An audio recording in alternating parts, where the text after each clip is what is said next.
Good morning, Children's Health Defense, wherever you are. Great to have you here tuned in.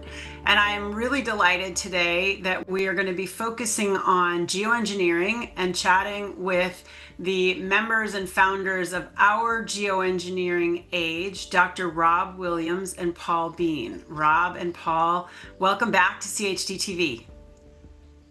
Thanks for having us, Mary. Glad to be here. We're delighted to have you. Yeah, and thanks for all your good work at CHD as well. It's good thank you so much. Thank you so much. So you all have a great website, Our Geoengineering Age. Tell us a little bit more about Our Geoengineering Age, and then I want you really to focus on kind of the history that you have characterized as pump, jump, and dump, which I think is an interesting characterization of kind of the history of geoengineering. But why don't you start with Our Geoengineering Age? Tell us a little bit about what that is.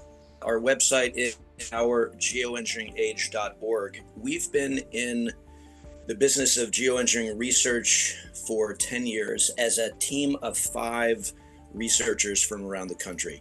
Nuclear geochemist Dr. J. Marvin Herndon, who I know has been on CHD. Yep. Medical doctor Dr. Mark Whiteside in Florida.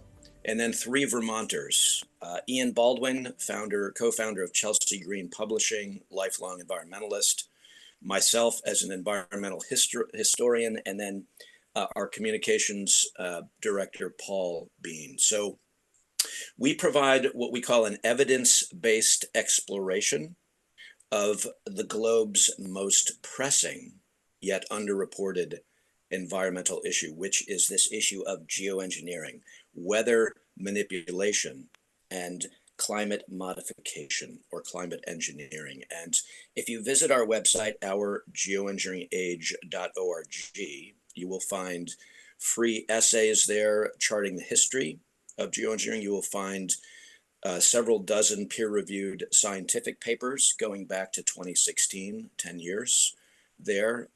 These are all free public resources. And I would lastly say, I think our mission, Mary, in 4 words, is to make skies blue again, to make clouds. We love real. those caps. Yeah. Yes, absolutely. Thank you. Yep, get both sides of it, clouds in the sky. Yeah, no, it's super. It's a great website, lots of materials, as you say, and I know that you all recently gave a course on geoengineering, and I was able to participate in some of them. Excellent sessions, very, very fascinating.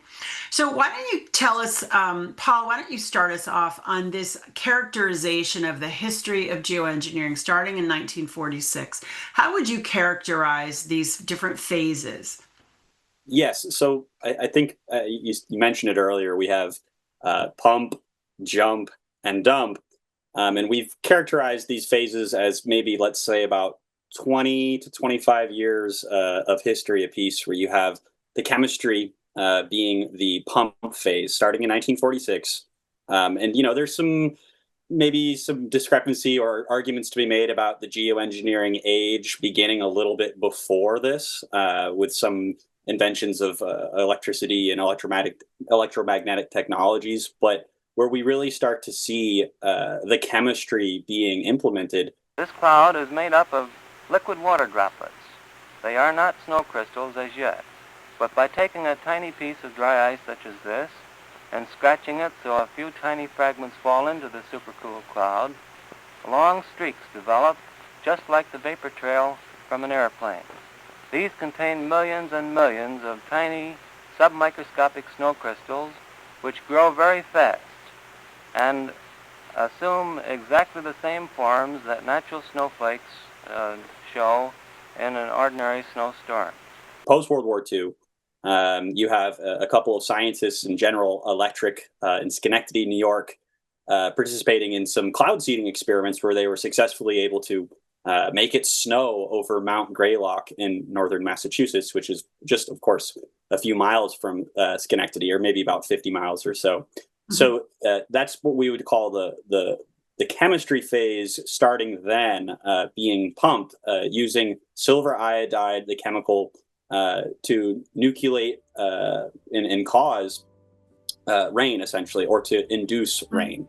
So that's the chemistry phase. And that kind of goes deeper into the 1960s, where you find there's a whole conversation really emerging in the 1950s and 60s about rainmaking being a solution for drought. Another example of this is Howard Wallace in New York City, actually being hired in 1949 by the city of New York to do cloud seeding. And there was, of course, a major drought. It's really interesting.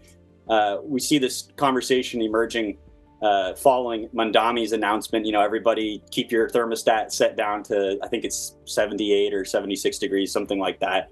But I'm not here to defend him necessarily, but you go back to the late 1940s and 50s, and there's a major drought in New York, and they're saying, hey, everybody needs to use less water. Don't leave the water dripping, and these kinds of things.